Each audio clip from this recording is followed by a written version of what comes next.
Welcome to USA Global TV and Radio, where our mission is to provide education, entertainment, hope, and inspiration. USA Global TV and Radio connects you with experts and audiences all around the world every single day to help you succeed in business and to live a richer life. Visit us at usaglobaltv.com to learn about career and life-changing training and mentoring programs like the Listening Mentor. Subscribe to our newsletter to stay informed about our special programs and offers. Discover how you can become a guest on one of our shows or a host or producer of a USA Global TV and Radio show of your very own. That's USA Global TV and Radio, where the doctor is always in.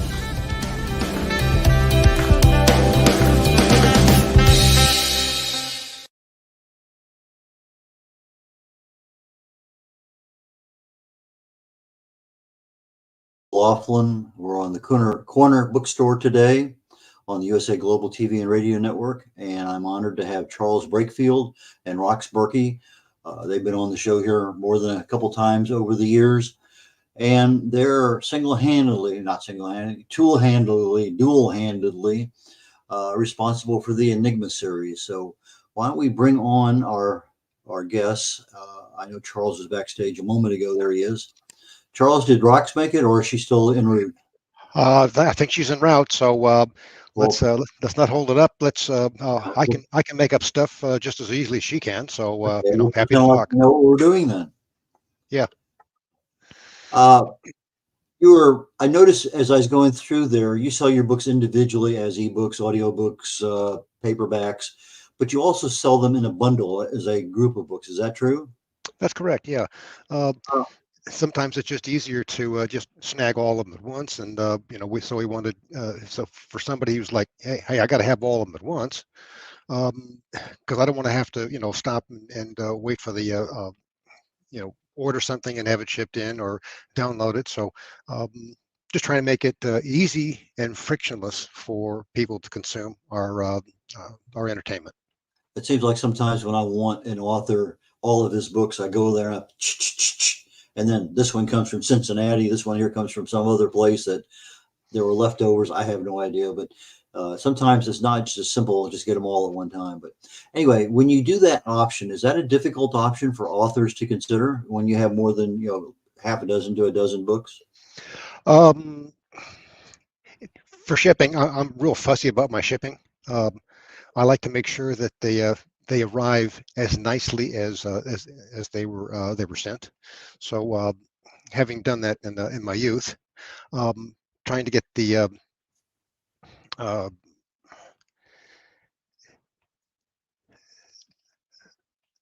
packaging correct for everything. Is that something you do yourself? You pack them and ship them out? You bet. That's okay. Exactly what I do, so that they don't get scuffed, they don't get mangled or torn, so that when they get there, people can say, "Wow, this is great." Okay, so you have a small inventory and a box or whatever that they go in, and then when you get an order for that, you process that yourself. You make sure everything is pristine, and you take care of all the logistics involved with that order. And thank you very much. End of story. Well, and we like to put a nice personalized note that says, "Thank you. We appreciate the opportunity to be able to ship these directly to you." We put a nice autograph on the inside, and offer to have them stop by often, because we're always cranking out something new. Mm-hmm. Hi Rox, how are you doing? As soon as her audio comes up and she's available. But since I still have Charles on here, marketing. I was fortunate last night to sell about a dozen books at a book signing at a local event. And how many book events do you do signings? Because I know prior to COVID, that seemed to be a fairly common thing. Is that something that's coming back in your world? Oh yeah, absolutely. We did a library in one of the mid cities here outside of Dallas, or in between Dallas and Fort Worth, I should say. And it was very gratifying to be able to sell a full set of the 12 books in the series to a nice young lady that said that she wanted to surprise her husband, who's also in the tech world and loves those kind of thriller books. So I was about ready to walk out the door, and she said, "Please, please, please." And I said, "Well, gosh, yeah, I'll cut you a deal, and I'll autograph all of them for you." So we had a good 25 minutes. I didn't realize, how troublesome my name is to try to write out, 12 times. But yeah, hey, you know, it's a tough job, but somebody's got to do it. Yeah, and so long as they pay, that's worth your time, right? Absolutely, yeah. What have you Oh, good. seen from a success and failure perspective with regard to marketing your books? Are there some things that absolutely don't work very well that may have worked in the past, but because of things changing, that you've now gone to a different marketing ploy, so to speak? Um, Marketing is somewhat fickle. I mean, it's because as soon as you hit on a successful formula, everybody wants to know what are you doing, and next thing you know, you're standing at a bus stop with gobs of other people trying to fight on the same bus, and it's like, okay, well, that one's kind of overused, let's oversubscribed, that for that particular theory. So um, it's important to see what everybody else is doing, and then does it work for you? The high priced, high ticket ads. I don't think I've ever seen those work. I mean, anything over $50 is like, you sure? You really sure we want to do this? Because, it's money that's going to go out the door, and you can't judge it. They don't show up. It's a stream of information that people are getting bombarded by, and so the cost structure is always a big discussion point for Rox and myself. Ms. Rox, how are you doing? I'm doing fine, Red. How are you? Exceptionally well, joined as always. I'm sorry I joined just a little bit late. But I think to kind of go back to your question, some of the things that used to work was, Twitter used to be a very good resource for authors. I think that they've locked some things down. It's not quite as beneficial from a social media platform.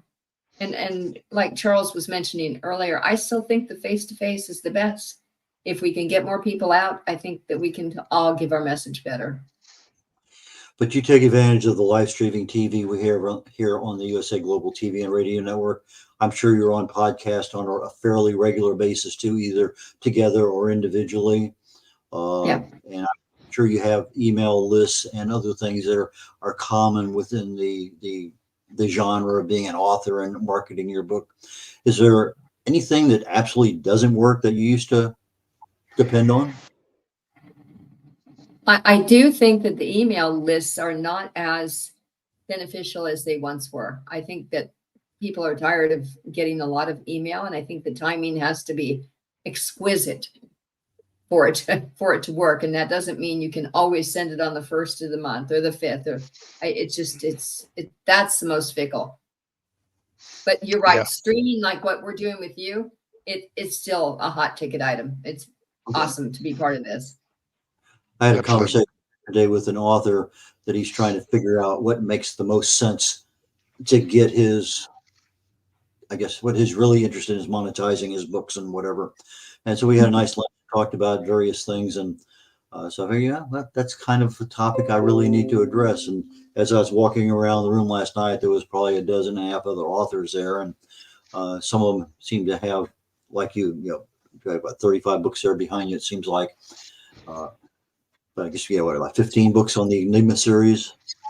Mm-hmm. Yep. And so when you have a lot of books, then that kind of indicates that you have a lot of success. It kind of indicates that there's room for expansion. So when you wrote the first Enigma book, did you envision having 15 or 25 of them down the road? Well, let me jump in here on that one, Red, because what happened was when we started the series, I kept saying trilogy, and I kept getting smacked upside the head, saying no, we're not going to stop at 3. We're going to stop when it makes sense to stop. And so we just, what happened was is that in the tech world, the all of these cyber threats, they come at us on a conveyor belt. There's always something that's coming down the pike that's, oh man, here's another technique that the cyber bad guys are using to be able to exploit the rest of us. And what this might make a pretty good theme for a book. And so that's where the numbers just we keep adding more books to the series, and we got to book 12, and Rock said, let's take a pause and then start a new series. So we did. One of the questions I asked a lot of people yesterday was about AI. Do they use it at all? We had an author on here last week. She absolutely does not want anything to do with AI. So she's writing 52 books a year, one a week.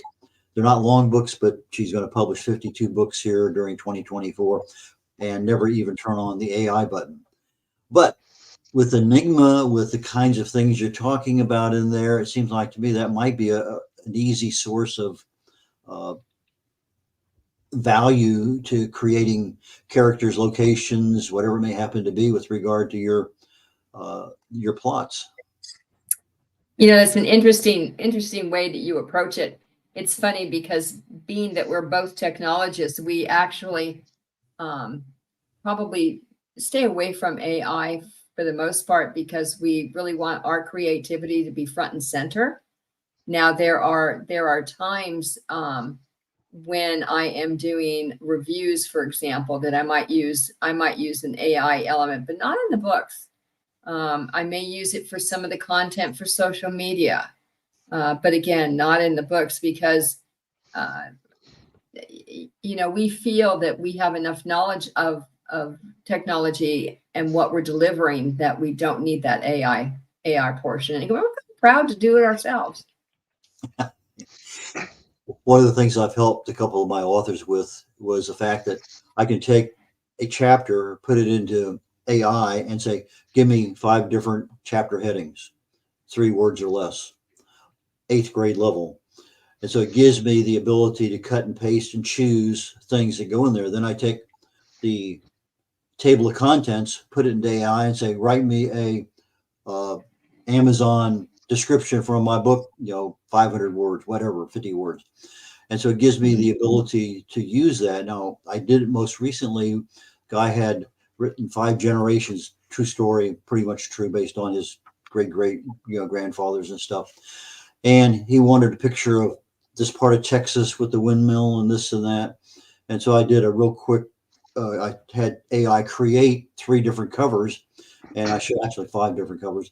And he picked 3 of them. I sent those 3 to a designer, and I said, this is what my client wants. Make something like this. And they came back and, okay, move the windmill a little bit, whatever it may happen to be. But I find it clarifies a lot of stuff for me when I'm working with my clients, even though I'm not using it to create the book per se. I'm using it to tweak the book in some areas. And I can see value in doing that, Red. And I do like the image create. Now I have seen that a couple of times being done. My concern about image create is whether or not the AI is pulling it from some image that's out there and an artist is not getting the credit for it. That kind of worries me in the back of my mind, but it's a fun tool to say something like, I do a picture where I'm in a balloon and I can see the world below me and it's in the middle of, the amber waves of grain. And, it will create a very impressive kind of picture. And so I like that. The idea of using it for a cover, I hadn't considered that. That's very interesting. Yeah, that's one of the things that I've seen where people have used it as starters, if you will, to try to let me help jumpstart the creative process, and they take that beginning piece and go, oh, yeah, I have an idea, and so there's some value from that standpoint. It's a little, I'm a little bit hesitant to use it because it's seductive. Well, I can do this and I can cut some time off. And let me. And before I know it, I'm saying, here, would you write me this book, and then I'll come back tomorrow. I don't want to be guilty of that. Most of the people I work with are one shot only. They want their book. This is it. Thank you very much. And that's kind of most of the 90% of my clients are in that one book, and they don't have that creative juice. They know kind of what they want, and so when you put something in front of them, say A, B, or C, they say, I really like B part. I like the C. Okay, fine. I'll tell the designer. We'll put the two of them together, and get you something. So from that perspective, I think it helps me with my time management of being able to get this thing done, generally speaking. So I was just kind of curious, since you all have a whole bunch of books, is that something that you've ever used? And the answer is no. Something you probably will use? The answer is no. But there might be some tweaks that may be beneficial depending on what that uniqueness of AI are. And the AI has changed so much. It's unbelievable. I was talking to a potential client for one of my other shows here on USA Global TV and Radio Network, and he sent me 40 pictures of me in space outfits, and I'm flying the FA-18. It's interesting because of the level of AI to put you in there, and because you're paying for this service, there's that thing that Roxanne, I think we've talked about in the past, with regard to, is the person who had the original intelligent, intellectual property being shunned or not being recognized. But a lot of these things are in the public domain. A lot of them have been around for a while. And if you say, I want an influence of this particular artist that may have shades or black and white or grays and sunshine, whatever, get that kind of feeling, but not necessarily stealing from that particular author or creator. So I think there's a lot to be said. It's a matter of, the biggest problem I have is, how do you talk to it? Because you just can't say, edit my book, because I'll take 100 pages down to 2 pages. It really means summarize. And so we got burned early on by a reviewer that said, I'll get your review done in 2 weeks. And I'm like, oh, and it's going to cost you, it was very modest. We get the review back, and it came back ahead of time. I'm like, wow, these people really know how to crank this stuff out. And I always read everything when I get back from somebody, particularly if this was a new contact, and it was obvious that they had turned loose an AI engine and said, vacuum up everything that you can find on Breakfield Burkey, the Enigma series, and stuff it into a review, and give me a review for this new book. And they completely missed the characters' names. They completely got the theme wrong on the book. And this was we'd sent the synopsis with it. You could have at least had fed the synopsis in and got the names correct. So we challenged them. They went, my bad. Here, we'll give you your money back, and we're sorry. So it was a very distasteful confrontation, because it was, we were expecting honest output when we had done the effort to be able to put together a new book, looking for reviews to be able to convince people that, hey, our stuff is swell, and then have that cheap shot at us from somebody who used AI to be able to do a side hustle was real discouraging. So it's hard for me to get excited about using something like that when it all I get to see is the abuse. I guess is probably the way to be able to categorize it. When it became in vogue, and we talked about one of the local author meetings here in Houston, the key thing was, it's a tool, but in and of itself, you don't use a single tool and depend on it. Because if you do, you're going to get burned, because it's not necessarily the best tool to be using for whatever you have.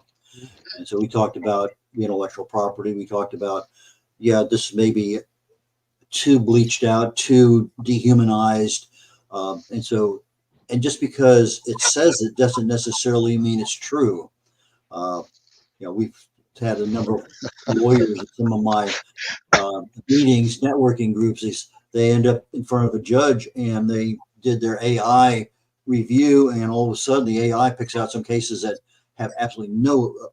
Anyway, they got burned in front of the judge. So anyway, you use something, know its limitations, know how to talk to it. That being said, you'd mentioned the pricing was right for a review. When you launch a book, is it pretty much the same price every time you launch, or does it depend on other factors? For a paperback, it will depend a lot on the page count. So that, I mean, there's a certain amount that we want to make sure that we get the value back on the cost that it takes to produce the book. And of course, with paper costs going up and printing costs not necessarily as widespread as they have previously been, that can change. The ebooks were fairly consistent with, though in some cases those are rising as well because of the market. But no, for us, it's pretty consistent. We have the novella size, we have the cozy mystery size, and then we have the series itself, and those are a lot bulkier. Yeah. The other thing about pricing, having been in the wholesale book distribution business in my youth, what's important about that is that you need a price point that's retail. People are going to be able to say, okay, that got the right heft to it, and I'll go along with it. But if you're going to sell to a major chain like Barnes and Noble or any of the independents, they have to have a discount of 40 points to be able to get it. So if you price it too low and the discount that you're going to offer is unattractive to a book buyer, you're not going to get the bulk sales that you imagined. So it's very much a art and science trying to be able to price it so that the wholesale discount is attractive enough for people to say, okay, I can make margin on this, but they got to make a profit on it, and the retail price isn't so high that it's hey, you're out of the marketplace, Charles. So we have to be careful of that as well. Interesting. I noticed a book last night had almost 900 pages in it, and it had to be about 11 font. And I was telling the author, I said, why didn't you make this thing 3 different books? And for whatever reason, it disconnected. Yeah, no, it all has to be in there. And I'm saying, anyway, just sometimes you sit there and you see something, and this is an obvious solution, but there's no. I'm proud of what I did. I don't want to change anything. Okay, I understand. But if you had 3 different books, you could have different prices on them. People not necessarily interested. Anyway, there's a lot of things when that book is done that it's on my baby. I don't want to change anything. Yeah. Have you ever had that situation where somebody says something and you say, yeah, I probably wish I would have changed that, or maybe the next book I'll think about it. So when you get feedback from your readers, how does that get played into the future of your next series or next book or two? We try and take constructive criticism and roll with it as appropriate. There have been times when we have gotten some less than constructive criticism, which is somebody really trying to, jab you just to be mean. And those get to me personally. But I realize that you can't always make everyone happy.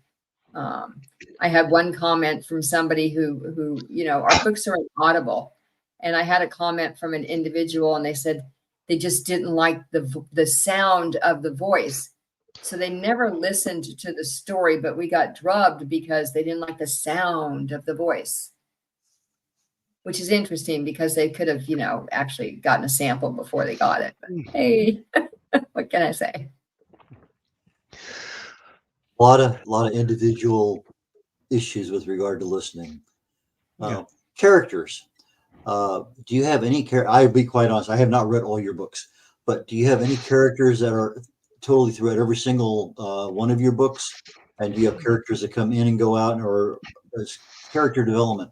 How do you decide when you need a new character and when you can let those characters float in the background for a while? So the Enigma series itself, the one behind us right now, that has cyber good guys. So there is a group of individual characters in there that do repeat from one book to another, and they also evolve. So they grow older, they have relationships, they meet new people, they do things they wish they hadn't done, they learn from their mistakes. Then there's the cyber bad guys, which is, it's my favorite part because we can kill them and we won't go to jail. But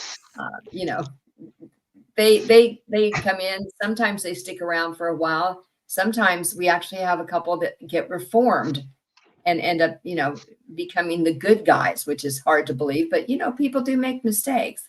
Early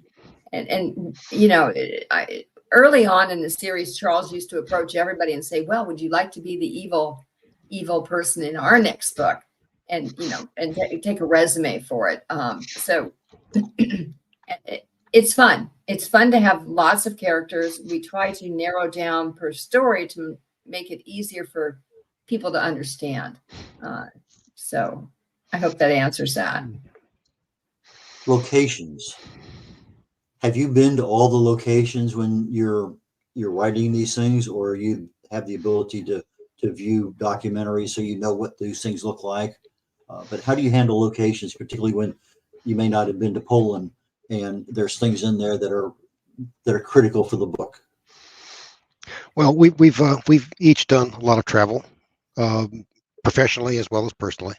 So a lot of it's easy to be able to pull off on location information when you've been there. You can see with your own eyes, that for instance, that on your the video you guys load up on when your global TV comes on, and you got the Burj Khalifa, the world's tallest building, or at least ways there in Dubai. Having seen that, and it's those are good memories because it's easier to write with, and then a little bit of research for some of the areas that I lived in Germany for 3 years, and so we got to travel all around and see a lot of stuff.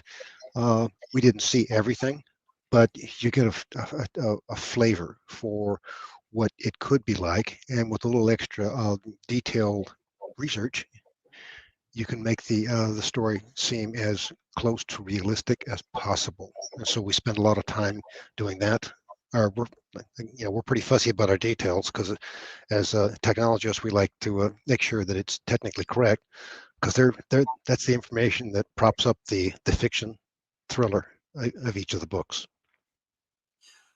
I was having lunch with an author down in Key West, and we were talking about locations, and he was because he had a detective out of Key West that was in the Keys back and forth, and he was very explicit about when he walks out on the street, what does he see? And how are the people dressed, and what are the commonalities of expressions and things like that.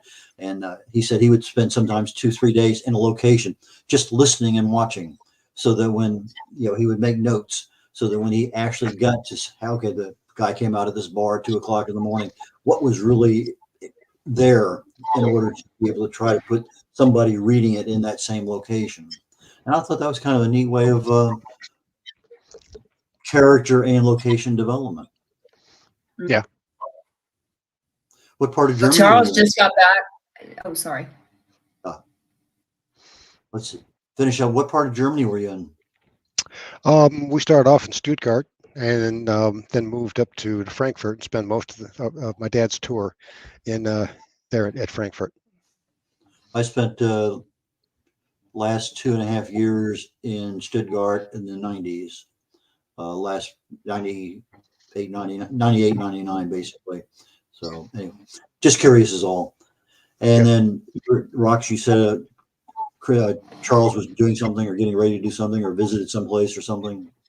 Well, Charles just got back from doing some research on the East Coast.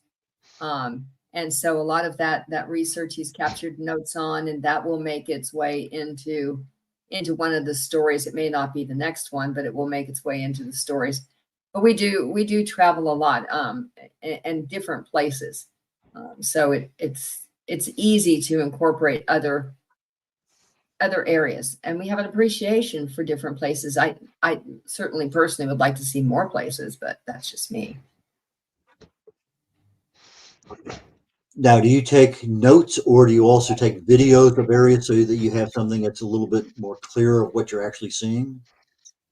Well, I mean, pictures. I mean, I went to the Air Museum there in outside of gosh, where was it? Virginia Beach. They had a whole bunch of swell aircraft. I mean, stuff that I've read about. They had a whole hangar full of World War I planes. It was very cool. They had an Albatross, and I'm like, wow, that's then some fun Falkers and Vickers. The standard biplanes from the British Air Force. And then over on the World War II side, which is the area that I went gaga over them, and they had all kinds of neat stuff, including something I'd never seen before, which was 3 Red Army planes that they had brought back from that era. And the guy was a maniac, a collector, and he had all the good stuff, P-51s. He didn't have all the aircraft that I'd like to have seen, but I was still, just I packed that that digital camera full of photos to be able to relate to when I have a little bit of time to digest them.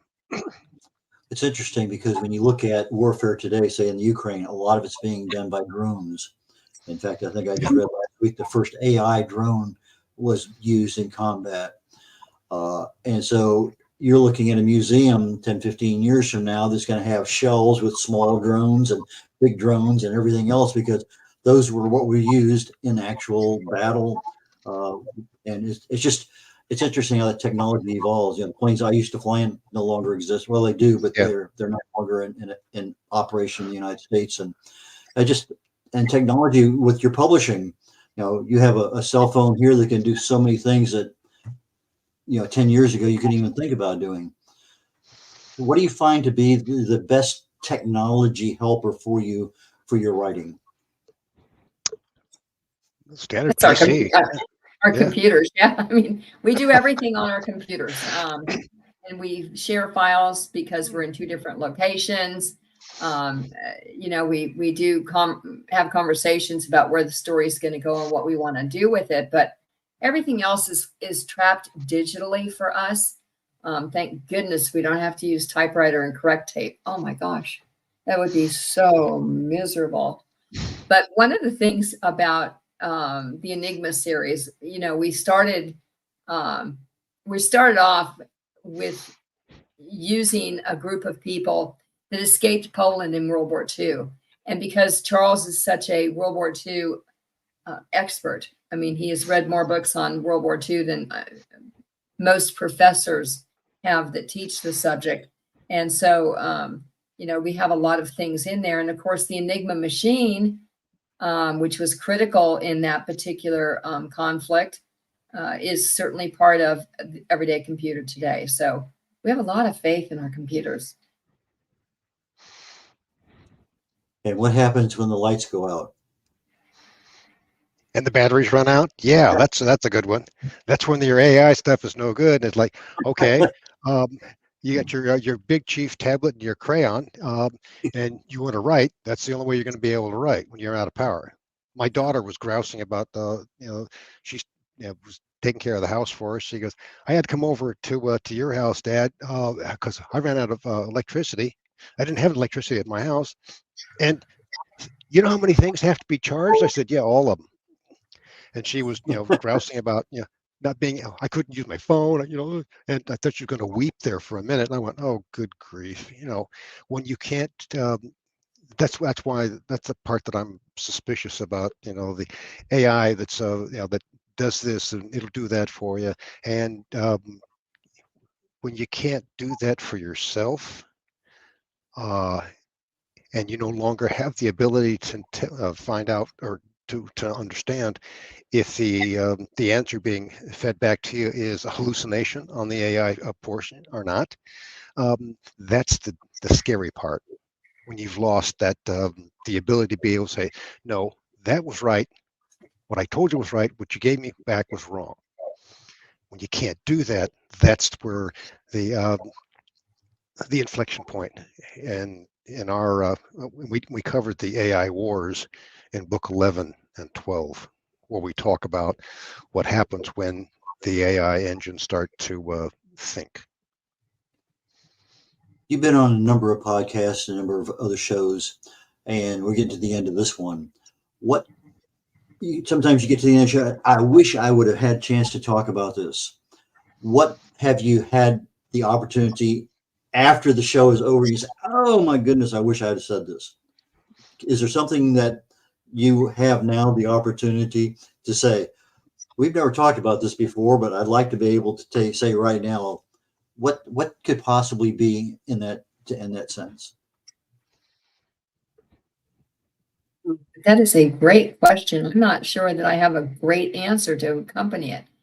I think part of it is, we like talking to audiences. We like hearing from audiences, and that's kind of the running theme. We hope that your listeners will, visit our website. They will feel free to connect with us, to write us an email, to tell us things about our stories that they like, maybe some things they'd like us to change, or maybe some direction they'd like us to go. And we really welcome that input. It's amazing to me how reticent some people are to connect, but I think the people-to-people connection is what makes authors be inspired to do something even better. So shows like yours, Red, are just fabulous to be a part of. So thank you for that. Charles, I'm sure you've thought of something wonderful. Red, I'd alert people to the fact that we do multiple media approaches. The book trailers. I'm particularly pleased with what we're getting out of from our genius on the West Coast. He's been cranking out some tremendous stuff, and he's got intoxicated by some of the storylines, and he's come up with some fantastic videos. I mean, 60 seconds. You can have a complete visual interpretation of what that book is going to be like, and it helps set the stage for it. So I would encourage people to take a look at the videos for each of the books, because it will help craft an image in your mind of here's what I'm going to be bathed in when I open this book. Okay, I was just on your website there, and that's the book Yep. teasers. Is that what you're talking about? Yeah, book teasers, book trailers. They're all hosted on YouTube, so you got to get a good clear image. I've got 3 new ones I need to load up here in the next couple of days to be able to extend that. And then and then for those people that can't take the time to read, gee, look at those listen to those snippets of our voice actor that has become the voice of Enigma Series. He's working on our newest book, the Enigma Forced, and that's the one we just released last 2 weeks ago. Really pleased with the way that story has come out. It's going to be you go down a little bit there, Red. There it is, Enigma Forced. We're already getting some reviews, people saying, wow, what a gutsy book, and hard to put down. And then there's the video to go along with it to kind of help set the stage for the evil bad guy, Mateo. He's all business, and he doesn't care what he's selling. We think we've hit on a very good character, and you'll have to consume the book to find out what exactly happens and what is he brokering. The other thing I want to mention too, since you've given us this opportunity, Red, is that if there are book clubs that are listening to the show, we do love getting with book clubs. If there's a group that want to use one of our books as one of their discussions, we'll offer a special deal for them. And, if at all possible, we'll come visit with them if that's what they would like to do, or we can certainly do like a meeting with them. Absolutely. Fantastic. Okay, so how do people get in touch with you? How do they buy your books? Well, the easy way to do is to go out to the enigmaseries.com, and it'll direct you to either if you like if your format, if you like hard copy, if you want ebook, or you want Audible. We get links to be able to take you wherever you need to go. It's on Amazon. They're all on Amazon. They're also in Barnes & Noble. So the enigmaseries.com is the starting place for all things fiction, fact, and fun. If you want to email, it's authors@enigmaseries.com. For our audio audience that may not understand exactly what we're saying, Enigma, Enigma, Enigma Series, SERIES.com. So Enigma, ENIGMA Series, SERIES.com. And Rox, Charles, thank you so very, very much. Appreciate your time today. And I'm actually giving some very serious thought to having some Christmas books delivered early this year. So I have to follow up on that. We'll ship from our website. No shipping charge from our website, but we'll sign them for you. Oh, fantastic. Yeah. That gets one of the things is, what does it take to make a good fisherman, a successful fisherman? It's not the lure, it's not the bait, it's not the boat. You need hungry fish. That's it. So you're making me hungry and hungry and hungry. And I'm thinking I'm at that point in time where I need to take a bite or two. So anyway, thanks so very much. I really and truly enjoyed our time today. Red, always a pleasure. Thank you. Look forward to our next time. This is red.olaughlin again, and this has been the Corner Bookstore on the USA Global TV and Radio Network. We're on every week of the month, so 4 times, 5 times, depending on the months. But please join us. We have some great authors and get a chance to learn insides and intimate details of things that most of the time we just don't know, but they're really neat to know. So that being said, I'm going to be coming up here in about 16 minutes or so on The Wise Ones. I have a great guest today. She was in traditional medicine for a while and then moved over to holistic and have a lot of success with the cannabinoids and being able for various treatments. So get a chance to look at that. And then I'm almost wrapping up my Talking Head series. That would be an hour and 16 minutes on the USA Global TV and Radio Network, doing a deep dive into nutrition and probably looking at next week being the last one of that particular series. So with that being said, I'm going to bid you all adieu and say take care and catch you all next week. Bye now.